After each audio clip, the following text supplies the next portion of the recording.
Hola, bueno, esta clase que les grabé es sobre dolor lumbar, motivo de consulta muchas veces frecuente en clínica. Yo voy a dar la parte de dolor lumbar de causas orgánicas, o sea, por lesiones y cómo se estudian. Sepan que hay un montón de causas de dolor lumbar. Es importante que estudien las otras causas, muchas veces que no son orgánicas, y cuáles son los motivos a veces de dolores, ¿no?, que pueden tener en la región lumbar. Siempre, como siempre en todo, tiene que saber muy bien la anatomía.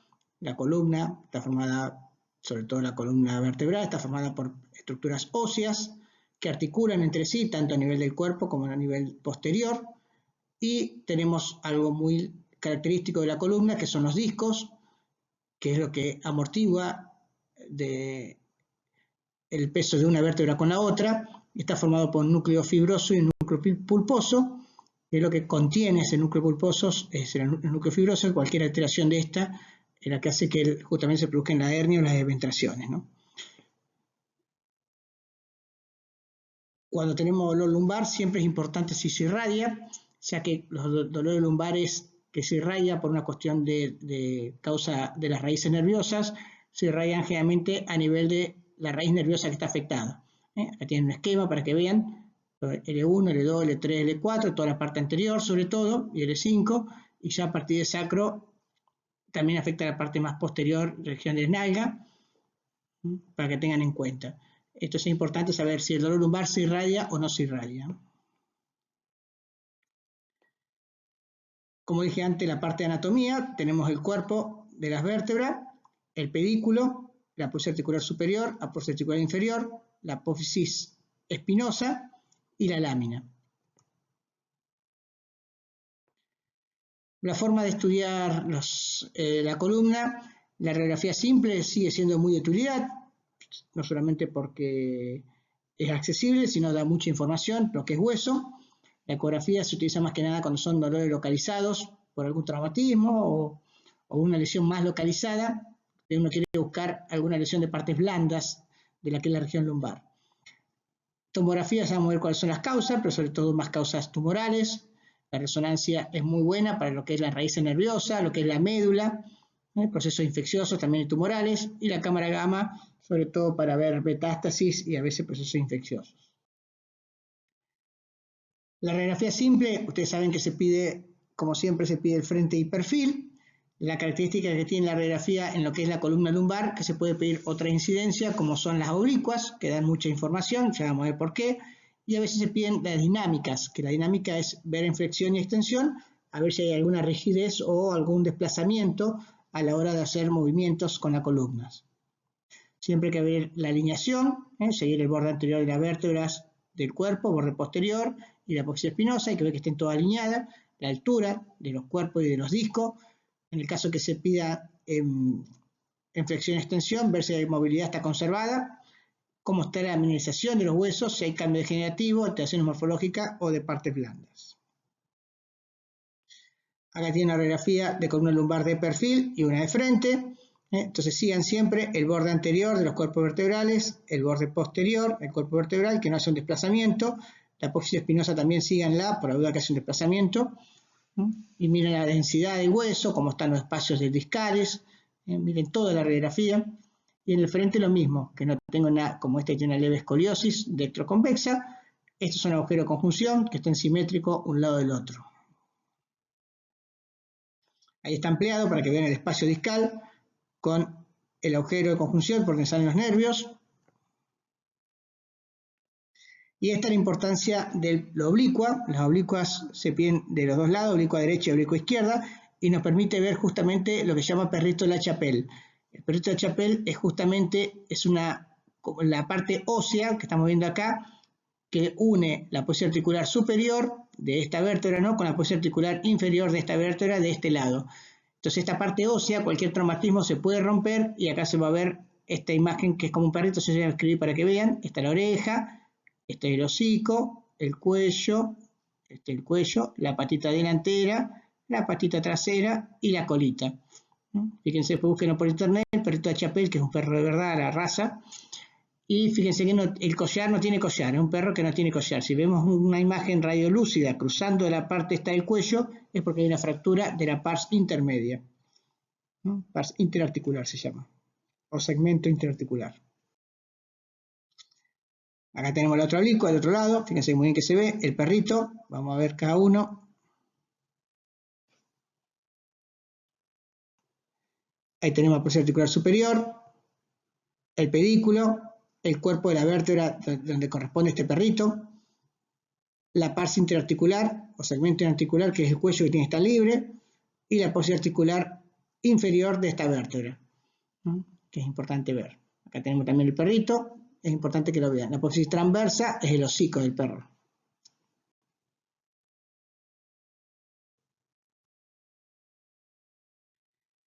Bueno, aquí tiene un poco de dinámica, en posición neutra, flexión, extensión, y podemos ver si hay desplazamiento o no hay desplazamiento.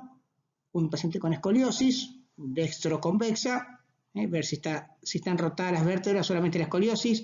Si ustedes miran, este es el agujero de conjunción, y este también, este está más separado del borde este, y este está más cerca del borde este porque tiene una rotación esta vértebra. La tomografía computada nos permite valorar la estructura ósea, las articulaciones, cómo están las partes blandas, sobre todo en procesos traumáticos, en algunas neoplasias, en algunas alteraciones morfológicas, sobre todo congénitas, o sea que se puede hacer reconstrucción 3D y valorar si hay hemivértebra, si hay una alteración morfológica, algo de alguna vértebra. Sobre todo en proceso infeccioso, pensar con contraste, ver si hay una disitis, si hay una colección, y muchas veces se usa como guía de intervencionismo, ¿no? Para punción. Tomografía, fíjense que acá estamos viendo bien lo que es el cuerpo vertebral, la apófisis transversa, acá se empieza a ver algo de la apófisis espinosa, y en este corte que ustedes no están viendo bien lo que es la cortical del cuerpo, es justamente porque están a nivel del disco. Como están a nivel del disco, no pueden ver la cortical porque justamente la parte del anillo fibroso del disco, que lo que tienen que buscar es, si no está como en este caso, fíjense que acá está normal y este lado está comprimiendo las raíces nerviosas. Si hacemos cortes finos a nivel del disco, si bien lo mejor es la resonancia, con tomografía podemos valorar justamente área de estenosis causada por hernias discales, ¿no? O abombamiento discal. Acá también tenemos lo que es el cuerpo vertebral, la apófisis articular superior que articula con la inferior de la vértebra de arriba. Estas son posiciones intervencionistas que se pueden hacer cuando hay un tumor, se puede hacer por tomografía, llegar al tumor y hacer biopsia y hacer diagnóstico. La resonancia magnética es excelente, sobre todo para valorar lo que es el canal medular, para ver partes blandas, sobre todo en procesos infecciosos, neoplasias, tanto que afecten la médula o el hueso, ¿no? Acá tenemos un T1, líquido negro, T2, líquido blanco. Fíjense cómo en el T1 uno puede pensar que está normal, pero en el T2, justamente como el líquido está blanco, permite ver pequeñas herniaciones o protrusiones discales que con el T2 pasan desapercibidas. Como el líquido es blanco, cualquier cosa que se mete dentro del líquido lo podemos ver mejor. Esto pasamos rápido. La ecografía se utiliza para ver sobre todo tejidos paravertebrales, estratégicamente como un traumatismo, en el caso que haya hematomas, absceso o algún desgarro muscular. La cámara gamma es poco sensible, mejor dicho, es muy sensible pero poco específico, uno da positivo pero no sabe a qué, entonces uno con la cámara gamma puede ir a focalizarse en esta lesión con alguna tomografía o resonancia para poder hacer el diagnóstico, pero es muy sensible y poco específico. Bueno, en este caso un paciente que tenía tumor, querían ver si tenía metástasis, como verán tiene metástasis por todos lados, son todos fotón positivos en todo lo que es la columna, costillas, parte de la cara, la pelvis, tiene fotón positivo por todos lados. Bien, a la hora de evaluar un dolor lumbar, lo que uno quiere saber es si es por una patología congénita, alguna alteración de la posición, procesos degenerativos, traumáticos, neoplasios, infecciosos. Yo siempre digo que lo más importante cuando le cae un paciente con dolor lumbar es dividirlo de acuerdo a la edad. Cuando son pacientes más grandes, de mayor edad, uno sobre todo sospecha que puede ser un proceso más degenerativo. En pacientes jóvenes se sospecha más en procesos traumáticos. Y bueno, en neoplasia infeccioso pueden estar en cualquiera de los dos, sobre todo más la neoplasia en un proceso más grande y infeccioso en cualquiera de las dos edades, ¿no? Pero siempre piensen en procesos más degenerativos en personas grandes y en procesos traumáticos más en personas jóvenes, sobre todo los que son alguna fractura o algo vertebral, ¿no? Las malformaciones congénitas que se ven más en adolescentes, que producen escoliosis, como la hemivértebra, la vértebra mariposa, el disrafismo, fusiones vertebrales, malformaciones en la apófisis transversa, son todas malformaciones en las vértebras que se ven de forma congénita y produce alteraciones generalmente cuando empiezan a desarrollarse más que en la adolescencia y donde se producen más las escoliosis, se manifiestan más las escoliosis. Bien. Acá tenemos una hemisacralización, fíjense que esta es la última lumbar y está sacralizada, perdón, está lumbarizada, esta es la última sacra y tenemos una lumbarización de la última sacra, tendría que estar como esta y de este lado se está produciendo una imagen como la última lumbar, o sea, tiene una hemilumbarización de la primera sacra.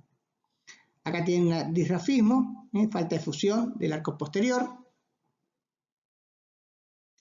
Acá tenemos lo mismo, otra hemilumbarización, en este caso de este lado, es la última sacra que tiene que tener alerón y en este lado tiene una apófisis transversa. Entonces se llama hemilumbarización. Muchas veces se descubren con las carpetas médicas, pueden tener dolores leves o ser asintomáticas. Acá tenemos sacralización, una hemisacralización, la última lumbar, en vez de tener apófisis transversa, tiene alerón. También son hallazgos muchas veces. Acá tienen hemivértebras. Hemivértebra, que la hemivértebra lo que hace que la columna empieza a desalinearse, empieza a tener escoliosis, como están acá teniendo también una reconstrucción 3D con la hemivértebra, fusión vertebrales, una escoliosis importantísima, que fíjese que está comprimiéndose el canal medular, por eso es importante a estos pacientes tratar de corregirlo, porque empieza a tener síntomas muy importantes, porque comprimen la médula. Y después tienen también alteración en la posición, que son las escoliosis. El 70-80% de las escoliosis son idiopáticas, o sea, no van a encontrar nada a nivel óseo. Y otras son por causas, como dije antes, alteraciones congénitas, enfermedades neuromusculares, traumatismo, irritativas, neuronales, pero la mayoría son idiopáticas.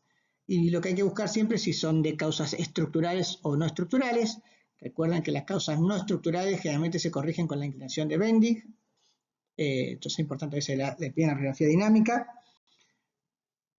Y bueno, valorar todos los tipos de escoliosis, si están rotadas o no.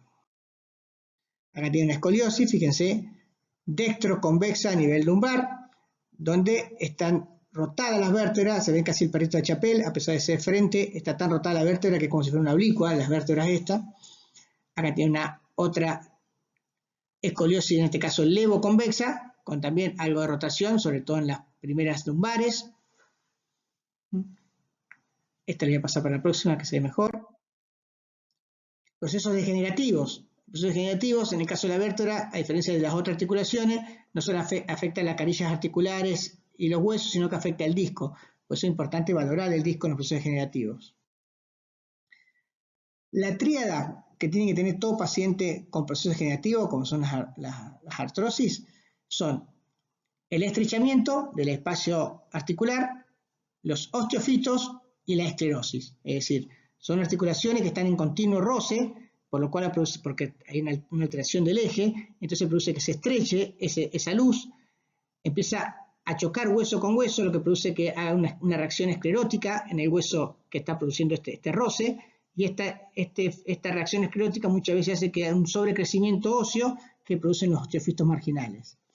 Y en la columna se agrega el disco, que el disco hay que pensar que lo vamos a encontrar y van a tener los siguientes signos: deshidratación, es decir, que va a perder líquido adentro del disco y va a empezar a tener un abombamiento. ¿Qué quiere decir un abombamiento? El disco va a tener a querer salir por los costados, es decir, como que el anillo fibroso pierde su elasticidad y empieza a salir hacia los costados.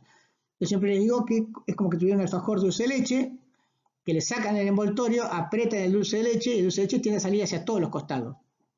A diferencia de la hernia, porque no es lo mismo que la hernia, en la hernia abren el alfajor de chocolate por un lado, el alfajor de dulce de leche por un lado, apretan el dulce de leche y el dulce de leche va a tender a salir por el lado que abrieron la envoltura. Este tiende a ser generalmente más difusa. Entonces tienen que dividir el cuerpo vertebral, que está imaginariamente con respecto al corte más inferior, el borde del cuerpo vertebral que está por debajo, y están viendo que esto, que es la densidad del disco, está rodeando todo lo que es el cuerpo vertebral, o sea, está sobrepasando todos los bordes del cuerpo vertebral en más de todo el cuadrante. O sea, se divide el cuerpo vertebral en 4 cuadrantes, cuando afecta más de 2 cuadrantes se considera abombamiento. En este todo bien de abonamiento porque afecta a los 4 cuadrantes, ¿no? No quedan dudas. En este también, fíjense que afecta un cuadrante, otro cuadrante, parcialmente otro. Se afecta más de 2 cuadrantes, también se considera abombamiento del disco. Fíjense cómo está afectando la raíz nerviosa. En la tomografía podemos encontrar signos de osteofitos, que van a ver esto. Pinzamiento, signo del vacío discal, es que le falta líquido y se forma aire, junta aire adentro. Osteofito y esclerosis. Bien, todos signos de procesos degenerativos. En esta radiografía de perfiles, para que vean la diferencia, de acuerdo a la edad, diferentes pacientes con diferente edad. Este es un paciente joven, fíjense que la densidad del hueso está bastante conservada, muy lítida. En este es un paciente mayor, donde ya se ve signos de osteopenia, o sea, falta de densidad ósea. Y en este es un paciente intermedio, donde ya se ve muy parecido a este, pero tiene algo característico, que les dejo unos segundos a ver si se dan cuenta.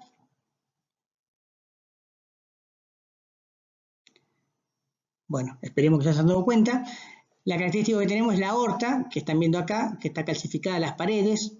Son placas de ateroma calcificado. Este es joven, no tiene todavía ninguna placa de ateroma calcificado, y este intermedio tiene algunas placas de ateroma calcificado. Y este que es el más grande, sí tiene muchas placas de ateroma calcificado y signos de proceso degenerativo, que están viendo acá, con los osteofitos, la esclerosis y el pinzamiento, ¿no?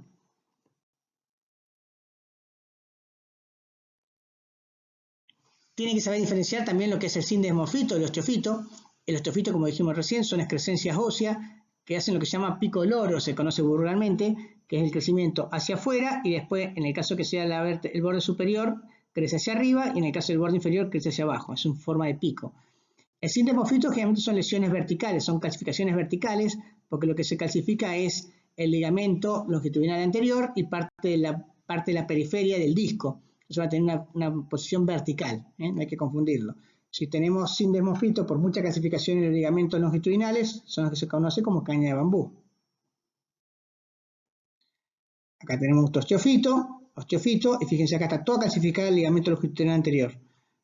Esto es lo que se conoce como caña de bambú. Esto produce mucha, no se puede mover, dureza a la hora que hay que flexionarse. Son pacientes rígidos, que se dice.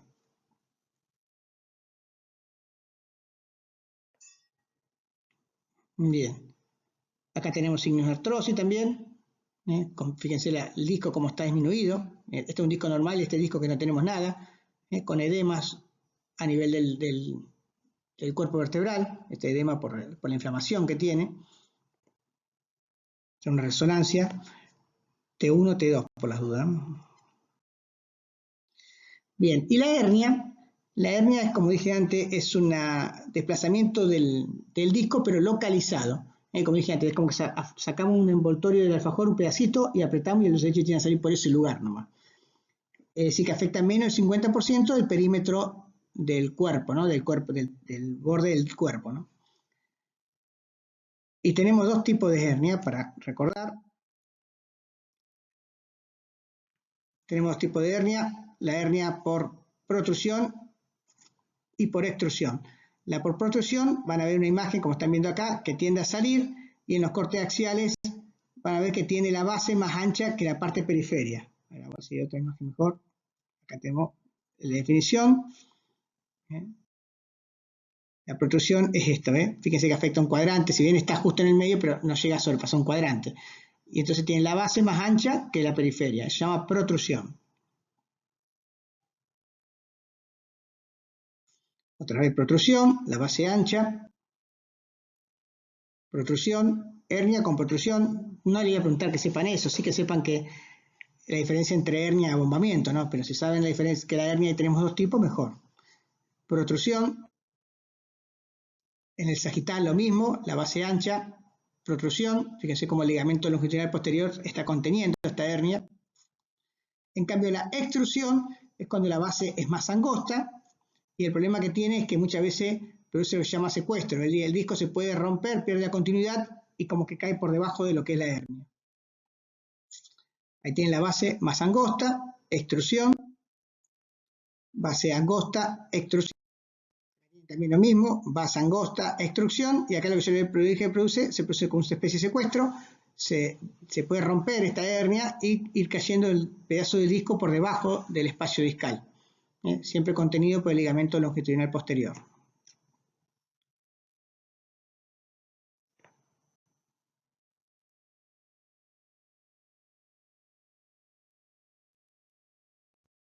Entonces la hernia es cuando parte del disco es desplazado por fuera de lo que es el espacio que tiene que tener, siempre localizado, y tiene protrusión y extrusión de acuerdo a la base.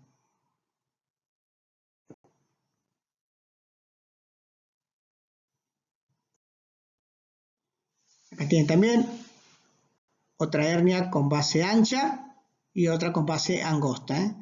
Protrusión, extrusión.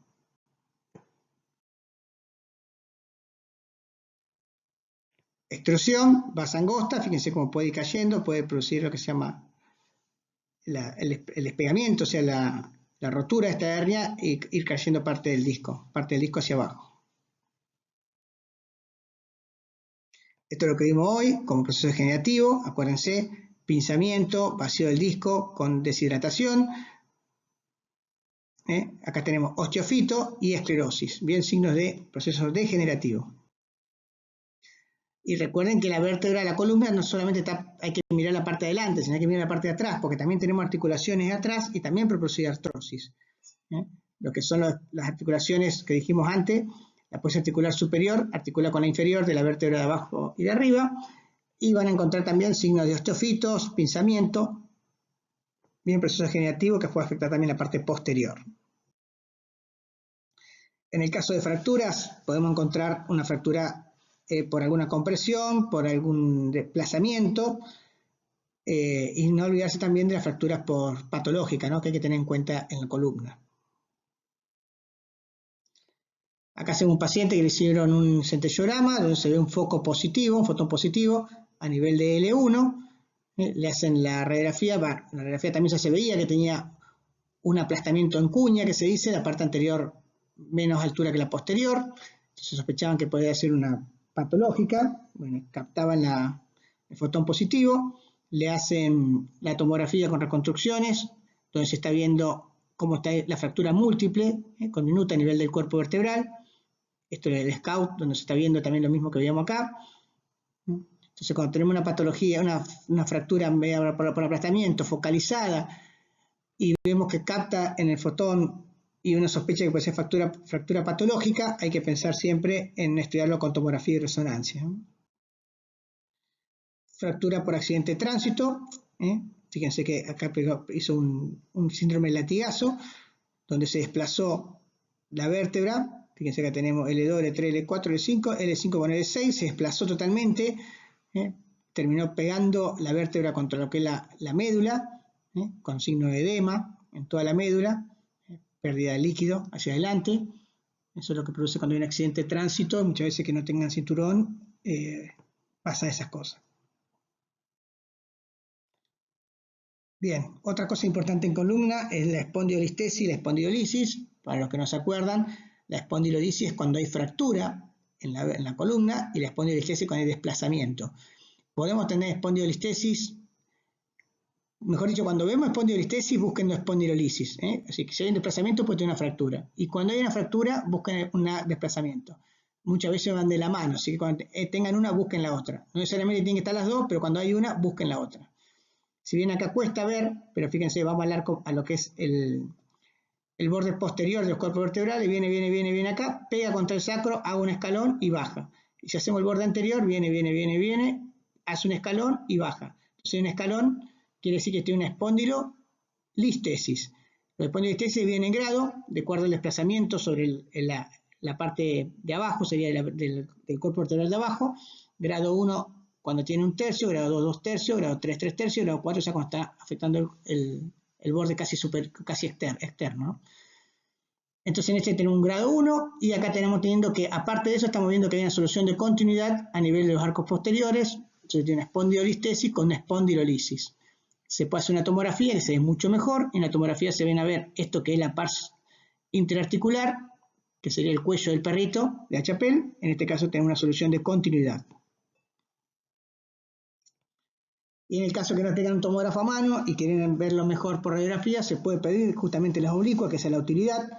Acá tenemos justamente una espondilolistesis. Se ve el arco anterior, si ustedes miran así en el borde anterior de los cuerpos vertebrales, pega contra el sacro, hace un borde y baja. Acá ya tenemos un grado 2, casi 3. Sospechamos que puede tener una fractura, le hacemos la oblicua y en la oblicua vamos a ver, este es el perrito Achapel normal y este es, hasta la flechita está marcando como la cabeza se ve despegada de lo que es el cuerpo, con imagen radiolúcida. Es una fractura, sería una espondilolisis a nivel de la pars interarticular. Otra fractura vertebral, se va a ver en T1, estamos viendo hipointensa y en T2 también. Parece como que fuera la intensidad del disco, tiene casi, es más, no se ve el disco porque tiene la misma intensidad, así que es un cuerpo vertebral que perdió la intensidad normal del mismo, con la morfología también alterada. Hay que pensar que es una vértebra patológica, en este caso sospechar que puede ser alguna metástasis o alguna lesión secundaria, ¿no? Corte coronal, lo mismo, fíjense como la intensidad del cuerpo es diferente a la de arriba, es totalmente patológica. Bien, antes de entrar a lo que son los tumores del canal medular, recuerden que todos los tumores, las metástasis que producen lesiones en los cuerpos vertebrales y en las estructuras óseas, siempre divídanlo en dos, osteoblástica y osteolítica. Dentro de las metástasis que producen lesiones osteolíticas, en la mujer piensen en el cáncer de mama. El cáncer de mama puede producir los dos tipos, osteolítica y osteoblástica. Pero en la mujer piensen en el cáncer de mama. Los carcinomas de pulmón, que no son de células pequeñas, también producen lesiones osteolíticas, tiroides, riñón, mieloma múltiple, esos son los más frecuentes que producen osteolítica. Y los tumores osteoblásticos, así que producen mayor densidad de hueso, siempre piensen en el hombre, en el de próstata, metástasis de próstata, y en la mujer piensen sobre todo también de mama, como dije, puede ser cualquiera de los dos. Y los otros que son menos frecuentes son, bueno, el carcinoide, tumor de vejiga, linfoma o meduloblastoma, que pueden producir osteoblástica. Y los que producen mixto, puede ser osteolítica más osteoblástica, como dije antes, el de mama, los gastrointestinales, las tiroides y los tumores cérvico-uterinos. Y en cuanto a los tumores de neoplasias que están dentro del canal medular, pero por fuera de la dura madre, tenemos los osteomas osteoides, los osteoblastomas, los hemangiomas, cordomas. Nadie le va a apuntar esto, pero sí sepan que existen estos tumores y pueden producir afectación o síntomas como dolor lumbar. Bueno, los secundarios que fueron los que nombramos recién.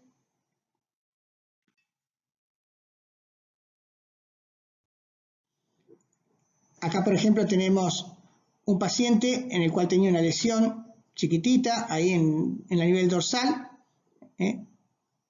bien densa, que puede ser un islote de condensación, que puede pensar también que puede haber angiomas. Acá hay lesiones más blanquitas, que pueden ser más radiopacas, que pueden ser angiomas en los bordes.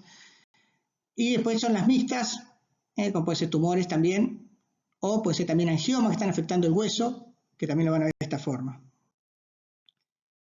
Los carcinomas de mama, como dije antes, pueden producir imágenes osteoblástica o osteolítica, pueden tener los dos, o mixtas, como están viendo acá. Acá tenemos una gran masa, que hay que ver si es tumor primario o metástasis, muchas veces hay que hacer biopsia.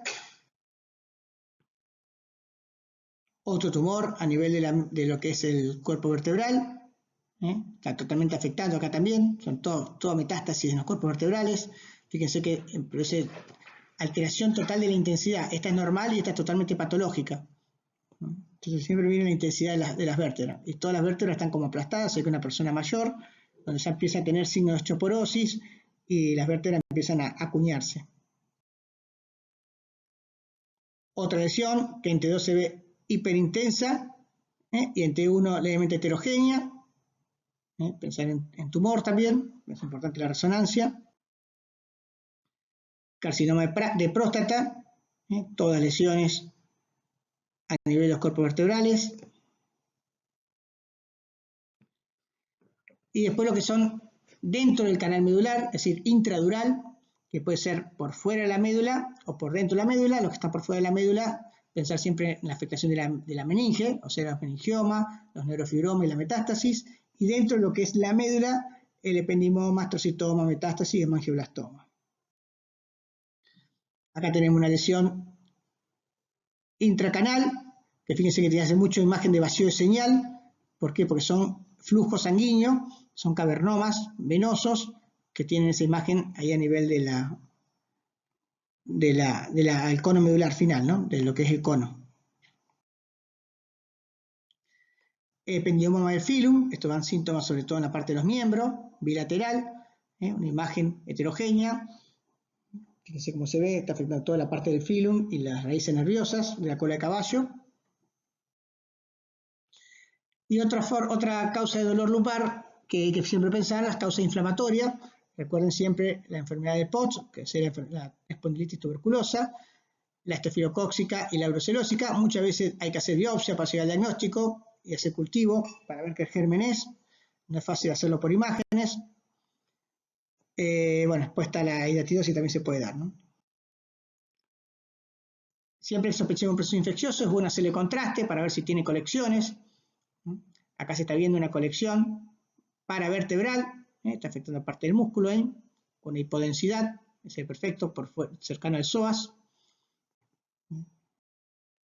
Acá fíjense la colección más marcada, con el refuerzo periférico. Esto hay que punzarlo muchas veces para sacar, en el caso que sea pus, sacar el pus y ver que el germen puede crecer. Espondilodicitis es cuando está afectado el disco. Fíjense que el disco está alterado y los cuerpos vertebrales por arriba y por debajo también tiene edema, se ven T2 hiperintenso, porque tiene edema el cuerpo, y el disco también está alterado. Y hay una pequeña colección que está rodeando lo que es el disco, tanto el cuerpo superior como el cuerpo inferior. Acá se ve mejor todavía. Entonces cuando vemos cambio de intensidad de los cuerpos del disco con un abombamiento, piense también en lo que es la colección, ¿no? La espondilodicitis. Entonces, para terminar, recuerden que la radiografía simple se sigue utilizando y mucho para lo que es el dolor lumbar, da mucha información como primer método, es muy importante. La tomografía sirve sobre todo para lo que son procesos traumáticos y en el caso que esté contraindicada de resonancia. La resonancia es muy buena para patologías discal, para ver lo que es las raíces nerviosas, procesos infecciosos, tumorales y evaluar la médula. Es mucho mejor que la resonancia porque permite hacer diferentes planos y diferentes secuencias, entonces podemos llegar mejor a un diagnóstico, sea más sensible y más específica que la tomografía para lo que es la columna lumbar, ¿no? Y la cámara gamma se utiliza sobre todo en aquellos pacientes que tienen neoplasia y queremos saber si tienen alguna metástasis o algún signo infeccioso y no sabemos dónde puede venir, se puede estudiar con cámara gamma. Muchas gracias. Cualquier duda se comunican y trataré de responder a la brevedad. Gracias.